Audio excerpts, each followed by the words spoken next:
أعوذ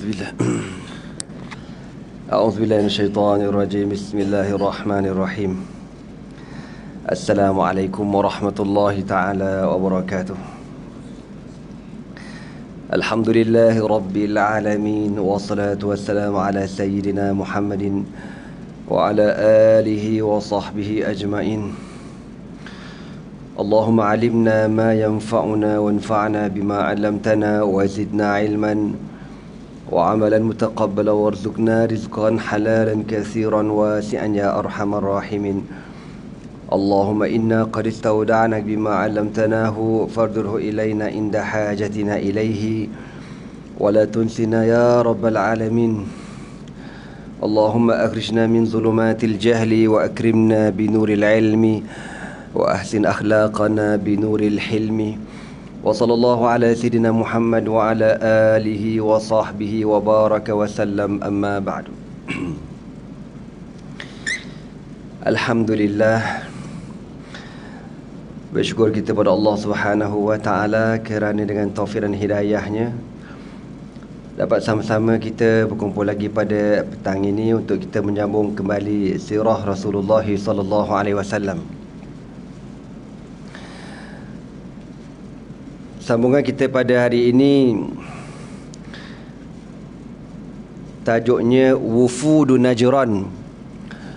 Wufud dalam bahasa Arab dengan makna rombongan. Wafdun dengan makna rombongan.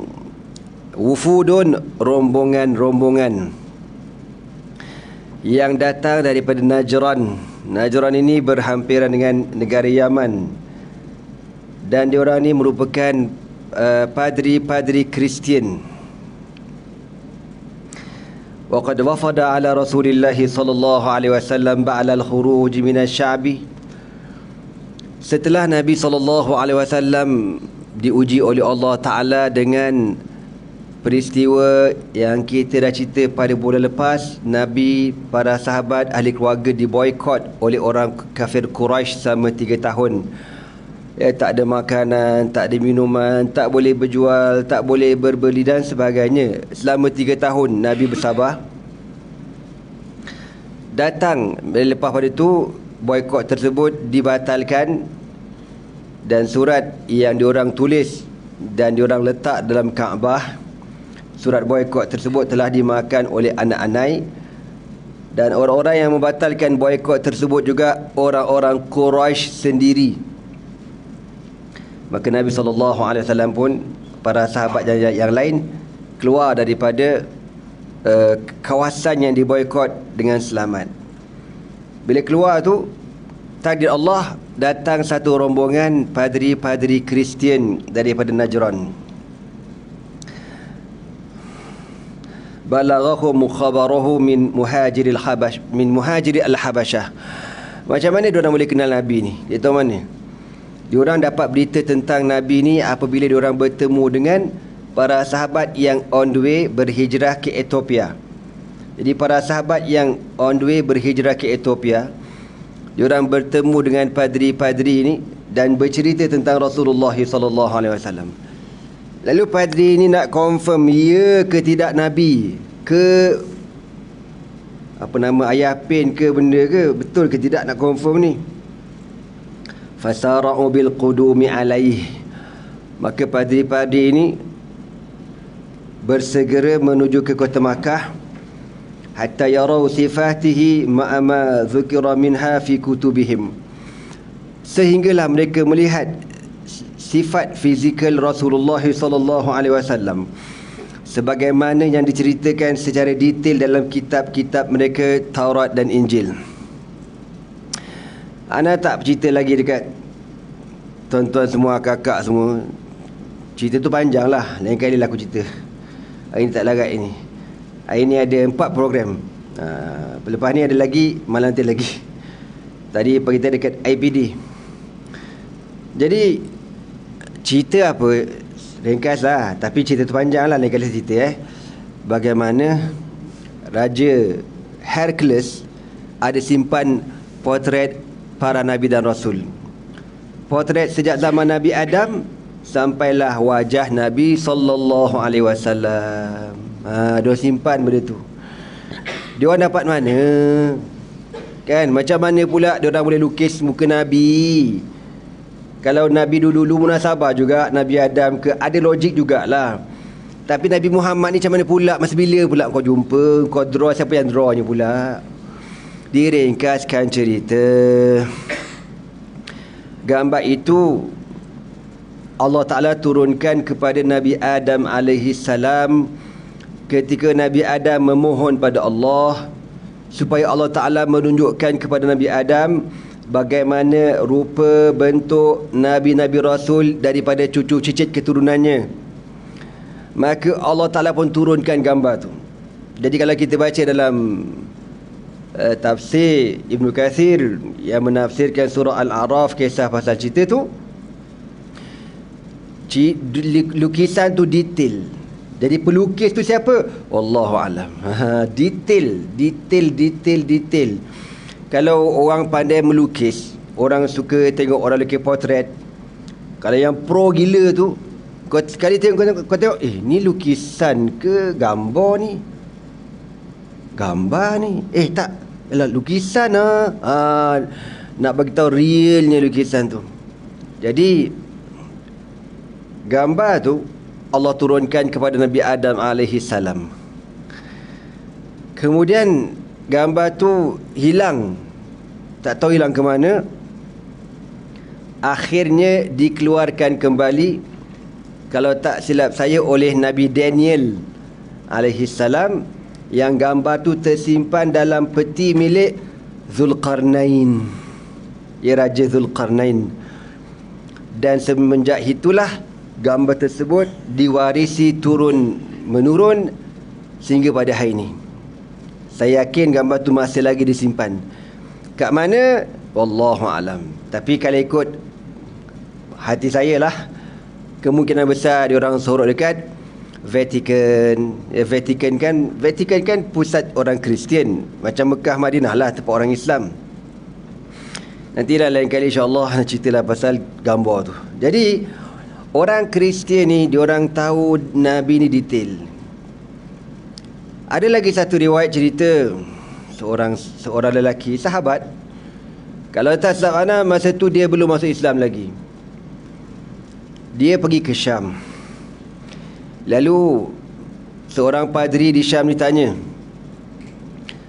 adakah telah muncul di tempat engkau seorang Nabi? Lalu lelaki dia kata, dah, namanya Muhammad. Lalu padri ni tanya, kau cam tak muka dia? Aku cam lah, pasal aku orang Mekah. Okey, ikut aku masuk bilik. Lalu padri ni bawa masuk dalam satu gereja. Dalam gereja ni banyak gambar. Dia tunjuk satu-satu, mana satu gambar Nabi Muhammad. Tak ada, dia kata, semua ni bukan. Dia pun bawa dalam satu bilik yang lain, ada banyak gambar. Tiba-tiba dia nampak ada 2 gambar. Gambar sekeping, tapi dalam tu ada 2 orang. Seorang di hadapan, seorang lagi dekat belakang. Yang belakang ni pegang kaki orang depan ni, pegang gitu. Maka apa kata lelaki ni? Inilah orangnya. Maknanya Rasulullah decam ni muka Nabi ni Muhammad ni. Lepas tu padri tanya, engkau macam tak yang belakang ni siapa? Yang gambar pegang kaki Nabi tu siapa? Dia tengok, dia kata apa? Ini muka Abu Bakar As-Siddiq. Apa kata padri? Kalau betul apa yang kau cakap, inilah bakal pengganti Nabi akhir zaman. Maknanya bila Nabi wafat, dialah menjadi khalifah. Tu nak beritahu betapa expertnya orang-orang Kristian tentang sejarah Nabi SAW. Kau faham tak cerita aku ni? Faham? Ya, memang terror. Anda pernah cerita kau dulu anda jumpa seorang mamat Kristian dekat Sabah tu kan? Yang dia ni Protestan tak Katolik. Dia kata, anda sajalah tanya nama dia, orang panggil dia Wong Alexander Wong apa Wong lah gitu. Anda kata Wong ada dengar tak pasal dia ni dalam gereja kategori ustaz lah, senang cerita, bawah sikit pada padri. Sajalah nak tanya dia pasal dia minat Islam dan dia banyak maklumat lah tentang sejarah-sejarah ni. Anak saja tanya dia, anak kata Wong ada pernah dengar tak cerita tentang Raja Hercules ada simpan gambar Nabi-Nabi dan Rasul? Dia kata betul ada ustaz, ada. Maknanya dia pun tahu cerita tu. Kita tahu tak, kita orang Melayu tahu tak? Mana tahu kan? Nak bagi tahu orang Kristian kenal lebih pada kita. Tapi Allah Ta'ala tak buka lagi pintu hati mereka. Semoga Allah Ta'ala membuka pintu hati Wong itu kepada Islam, insya-Allah. Amin. Dan kita yang Islam ni dipelihara akidah kita sampai kita mati. Amin. Okey. Wa kanu 20 rajulan aw qariban min zalika. Dan rombongan padri-padri yang datang ni seramai 20 orang padri. Bukan calang-calang, power punya. Faqara alaihim al-Quran faamanu kulluhum. Lalu bila rombongan ni bertemu Nabi SAW, Nabi pun membacakan beberapa ayat-ayat Al-Quran kepada padri-padri ini. Faamanu kulluhum, maka mereka semua beriman pada Allah Subhanahu wa taala. Ada riwayat yang lain cerita, diorang tanya beberapa soalan. Dia kata soalan ni orang biasa tak tahu, kecuali Nabi Rasul dia tahu jawapannya. Jadi padri-padri ni dia dah tahu soalan dan jawapan, dan soalan ni dia simpan. Orang awam confirm tak tahu. Kalau tadi orang biasa confirm tak tahu. Tapi kalau dia betul Nabi, dia betul Rasul, kau tanya soalan ni, confirm dia tahu jawapan. Kalau tak sab saya lah, ada 3 soalan. Yang pertama, dia tanya, apakah makanan pertama ahli syurga? Apakah makanan pertama ahli syurga? Maka jawab Rasulullah SAW, makanan pertama ahli syurga kabidul hut. Kabid al-hut, hati ikan paus. Kalau kau dengar kata, ni pula ustaz, kalau bersangking pun tahan lagi. Hati ikan paus, agak-agak Kau janganlah nampak muka ikan paus kat dunia ni, woi. Kau janganlah bayang kat atas dunia, tak jadilah. Besok dekat syurga ni, ma la ainun ra'at wala udhunun sami'at wala khatara ala qalbi basharin. Dekat syurga ni tak pernah nampak dek mata, tak pernah dengar dek telinga, tak pernah terlintas dek hati. Itu syurga. Macam mana rupa hati ikan paus, macam mana rasanya, mana aku tahu. Tunggulah aku masuk nanti, aku ceritalah kat korang. Gitu. Amin. Amin loh. Kedekut betul lah. InsyaAllah kita semua masuk syurga tanpa hisap. Amin. Yang kedua, tak silap anak dia tanya pasal roh ataupun kiamat. Roh ni tak ada orang tahu jawapannya kecuali Allah.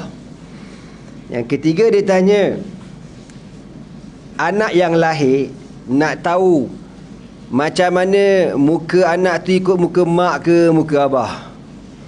Kan keluar-keluar muka siapa budak ni? Oh, muka maknya. Oh, muka abah dia. Macam mana? Apa jawapannya? Maka Nabi kata, in sabaqa ma'ur rajuli, kalau ketika bersama antara suami dengan isteri, suami keluar air mani dulu, maka anak tu mirip bapak dia. Ya, wa in sabaqa ma'ul mar'ati, tapi kalau ketika bersama isteri keluar mani dulu, maka anak tu muka isterinya. Itu kaedah Nabi ajar. Bolehlah buat apa ni? Kau nak buka bapak engkau, buka bapak engkau lah. Nak buat buka engkau ke buka bini kau, ikut suka korang. Anak 10 orang bagi-bagi lah, biar sama adil. Nah, ni 5 muka mak, 5 muka abah kan. Hanya kau boleh seorang pula, hawa betul. Ada member Hana, arwah dah. Anak-anak dia Syekh, ya Allah, sepattern muka bapak. Tak lari sebijon muka bapak dia. Anak dia 5, 6 orang kot. Alah, kata macam muka bapak dia pun macam muka baik lah gitu. Memang sepattern, orang kata canggih gila lah kan. Okeylah, jadi itu jawapan Rasulullah SAW. Bila Nabi bagi jawapan tu, apa kata padri Kristian? Confirm dia lah seorang Nabi. Dan Nabi bacakan beberapa ayat Al-Quran, lalu mereka beriman. Bila diorang beriman, Abu Jahal ada masa tu. Abu Jahal bengang. Apa kata Abu Jahal? Ma ra'ayna rakban ahmaqa minkum arsalakum qaumukum ta'lamuna khabara hadzal rajula fasaba'tum.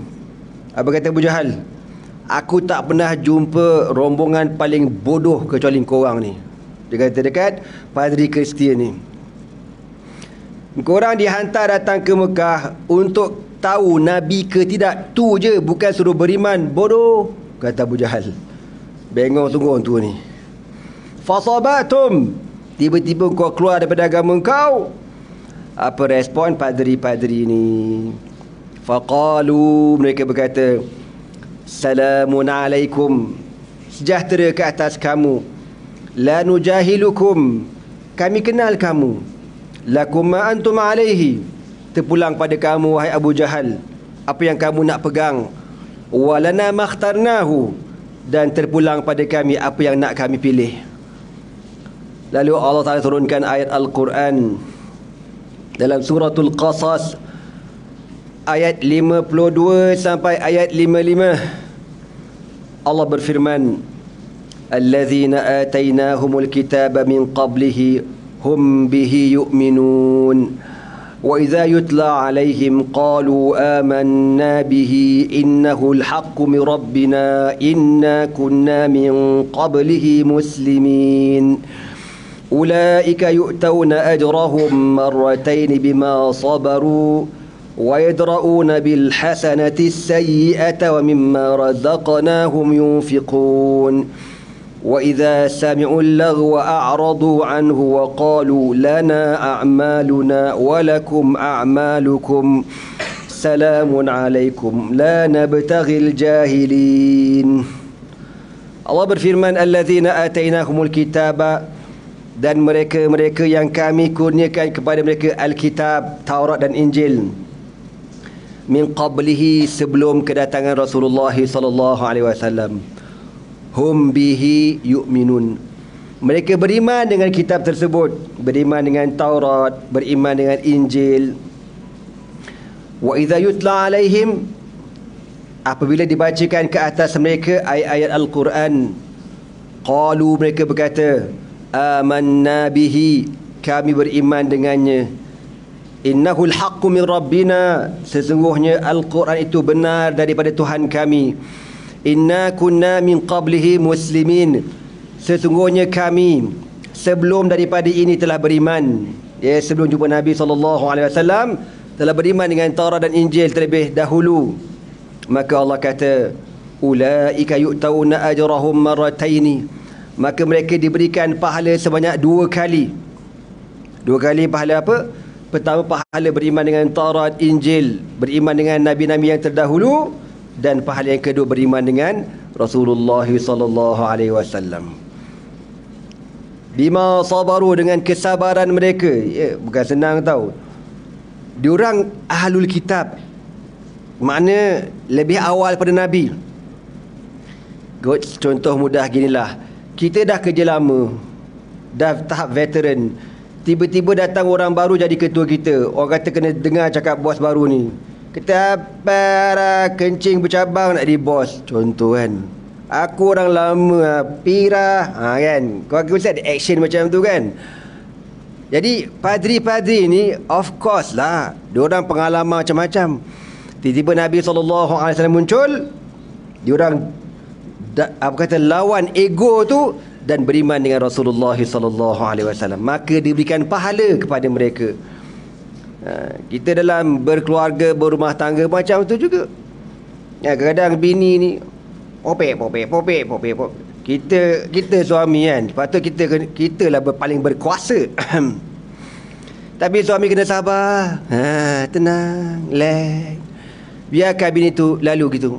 Sebab orang perempuan ni kan ambulan. Jadi kita bagi laluan. Nanti dia gitu je. Kalau kau blok dia, kau kena langgar. Jadi nak selamat ke tepi. Gitulah. Sabar. Orang perempuan kita juga dapat suami baran ke, doakan je lah. Kan doa cepat mati, doakan yang terbaik. Wa idra'una bil hasanati sayyi'ata, dan mereka menolak kejahatan dengan kebaikan. Wa mimma razaqnahum yunfikun, dan sebahagian rezeki yang kami kurniakan kepada mereka infakkan. Wa idza sami'u laghwa a'radu anhu, dan apabila mereka mendengar perkara-perkara yang tak elok, mereka berpaling daripada perkataan tersebut. Perkataan apa? Bila Abu Jahal kata kedurangan, bodoh punya orang beriman dengan Muhammad, aku orang Mekah pun tak iman. Dia tak layan. Wa qalu, dan lalu mereka berkata apa? Lana amaluna, bagi kami amalan kami, walakum a'malukum, dan bagi kamu amalan kamu. Salamun alaikum, sejahtera ke atas kamu. Lana betaghil jahilin, kami tak inginkan orang-orang yang jahil. Wa qad kana ahlu Makkah hina ajazu an amri Rasulillah sallallahu alaihi wasallam lam yatamakkanu min muqaratil hujjati bil hujjah. Pengarang dia kata begitulah orang Quraisy, apabila mereka tak mampu berhadapan dengan Nabi sallallahu alaihi wasallam, dia akan cakap bodoh gitu lah.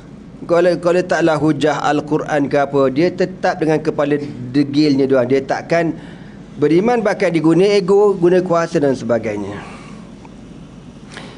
Seterusnya, wafatu Khadijah radhiyallahu ta'ala anha, kewafatan Sayyidatina Khadijah radhiyallahu ta'ala anha. Tahun ini lebih kurang 3 tahun sebelum Nabi SAW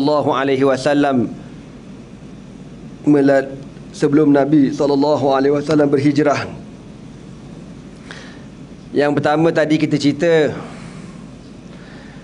Nabi kena boykot 3 tahun.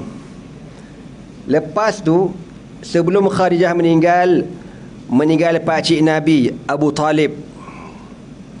Abu Talib ni masa dia sakit tenat, Nabi jumpa dia, Nabi kata, ya ammi, wahai pakcik, qul la ilaha illallah. Pakcik sebut dah la ilaha illallah. Kalimah ini akan menyelamatkan pakcik di hadapan Allah di hari akhirat nanti. Abu Talib ni kalau ikut je nak sebut tuan-tuan, tapi masa tu Abu Jahal, Abu Lahab and the gang ada. Diorang kata apa? Atasba'u an dini abaina wa ajdadina ya Abu Talibin. Wahai Abu Talib, adakah engkau nak keluar daripada agama nenek moyang kita? Engkau jangan malukan Quraisy, wahai Abu Talib. Geling kepala Abu Talib. Nabi kata lagi, pakcik sebut la ilaha illallah, pakcik akan selamat di hari akhirat nanti di hadapan Allah. Baru nak sebut. Abu Jahal desak lagi, jangan wahai Abu Talib, kau jangan malukan keturunan kita, malu Quraisy nanti. Akhir apa kata Abu Talib? Ya Muhammad, da'ni amutu ala dini abai wa ajdadi, biarkanlah pakcik mati di atas agama nenek moyang kita, agama sembah berhala. Maka Abu Talib mati dalam keadaan kufur kepada Allah Subhanahu wa ta'ala. Kan sedih baca cerita Abu Talib ni. Orang yang sayang ke Nabi daripada kecil, tiba-tiba mati tak beriman. Kita sedih pun macam mana, kau cakap lah macam mana pun, itu merupakan kehendak Allah. Dan perbuatan Allah tak ada sesiapa boleh persoalkan. Allah Maha mengetahui. Allah Maha mengetahui. Dan dalam sirah menceritakan Abu Talib ini diseksa dengan seksaan yang paling ringan sekali. Apakah siksaan tersebut? Dipakaikan selipar daripada api neraka Jahannam, menggelegak otaknya. Ya Allah, na'udzubillah min zalik. Tak payah fikirlah. Tak payah fikir. Kan, macam mana kita tengok gempa bumi dekat Turki tu. Ana kebetulan bawa balik ni bang. Bawa balik gempa ni. Waktu jet lag tak habis lagi ni. Gempa bumi, cerita gempa bumi lah dengan korang. Betul lah. Ana kalau ikut last ana ngajar itu 16 hari bulan 1. Ni bulan apa? Bulan 2 kan. Lepas tu ana pergi Lebanon. Yalah, pergi Lebanon. Pergi hantar bantuan dekat kem-kem Syria, kem-kem pelarian dekat Arsal. Yalah, musim sejuk. Balik tu duduk lah rumah tak dan beberapa hari, tiba-tiba gempa bumi dekat Turki. Ana kata tak larat nak pergi. Tapi dalam NGO kami Muslim Care Malaysia, type lah nanti dekat YouTube ke apa, kat Facebook Muslim Care Malaysia keluar lah.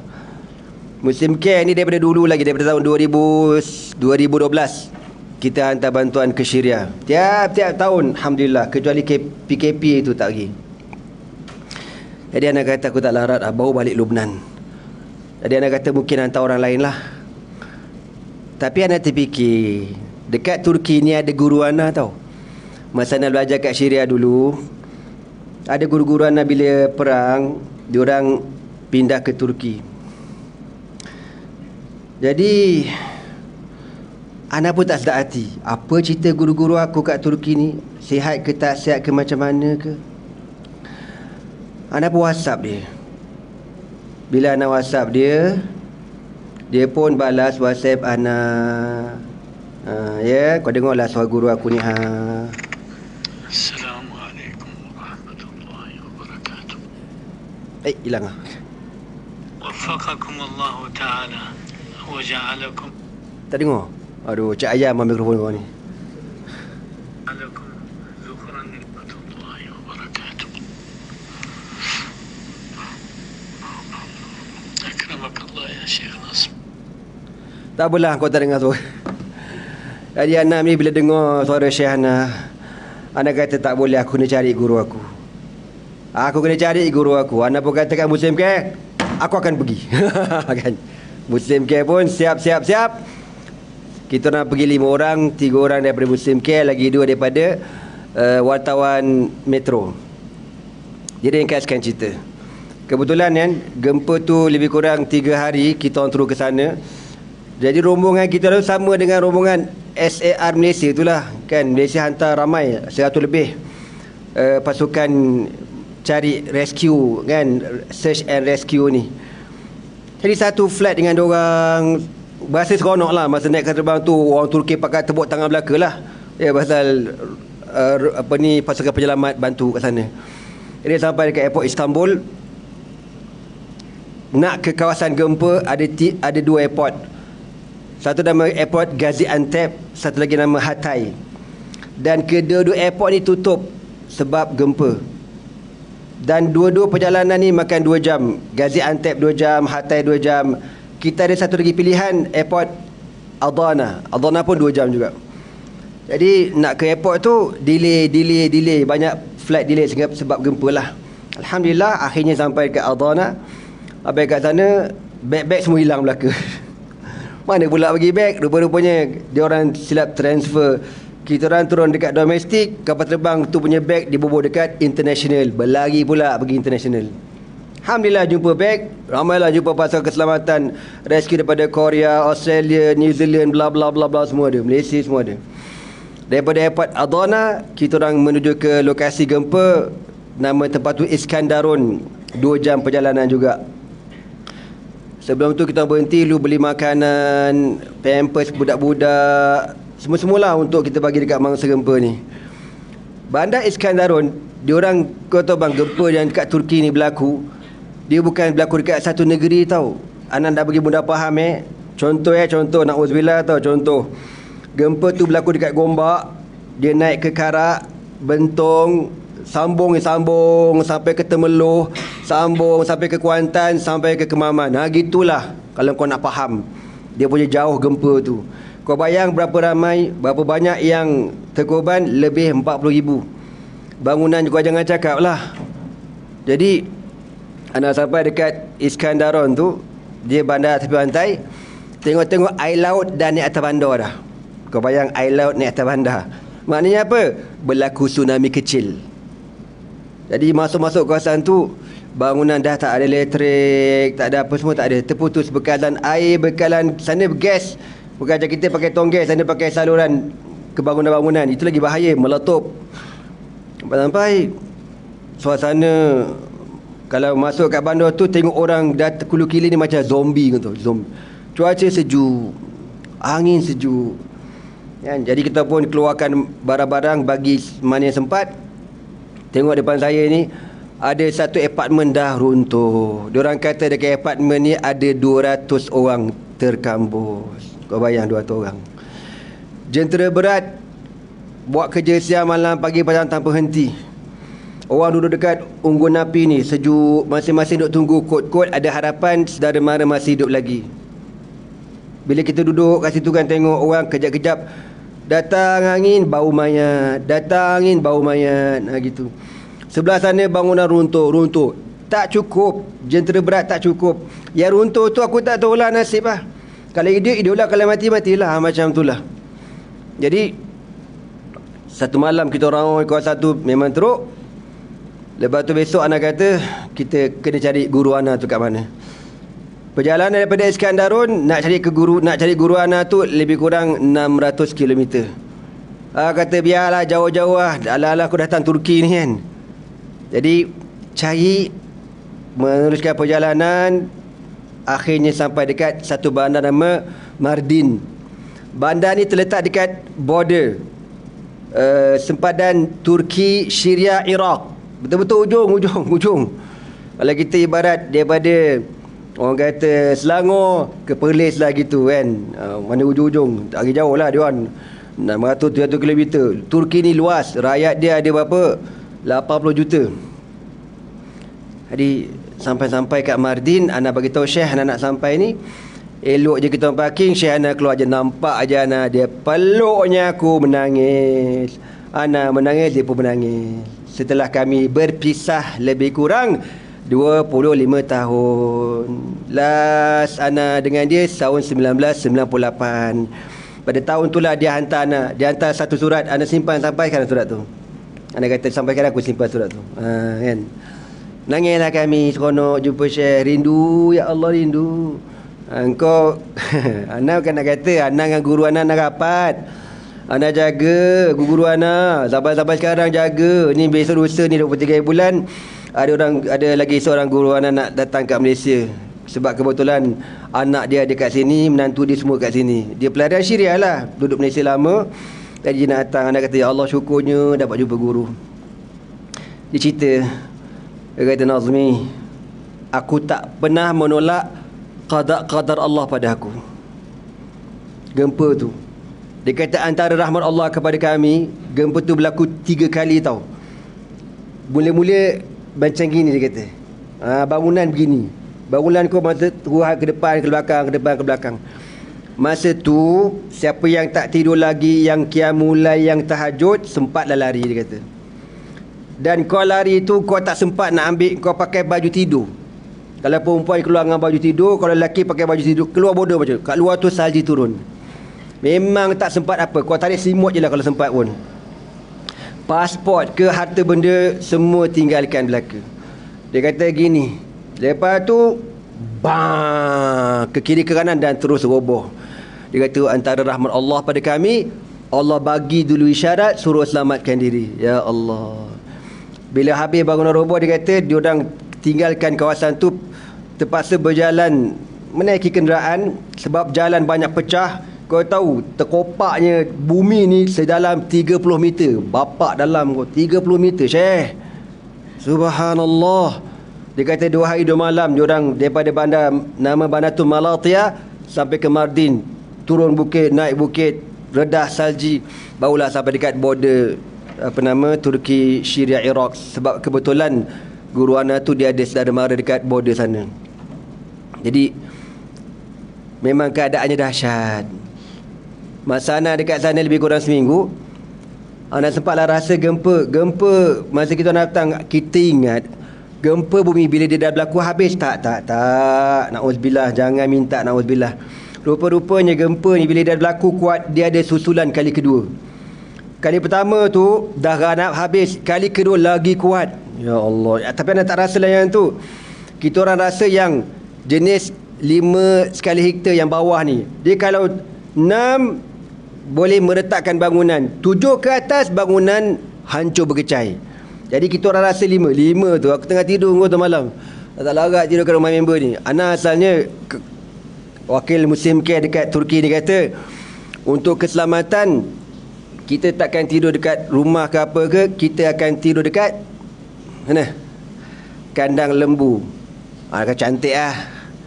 Ni nak berasa tidur kat kandang lembu ni kan. Kebetulan Muslim Care memang ada kandang lembu dekat Turki untuk kita buat persediaan kan. Kalau orang nak buat korban untuk orang-orang pelarian, kita ada stok lembu kambing kat sana.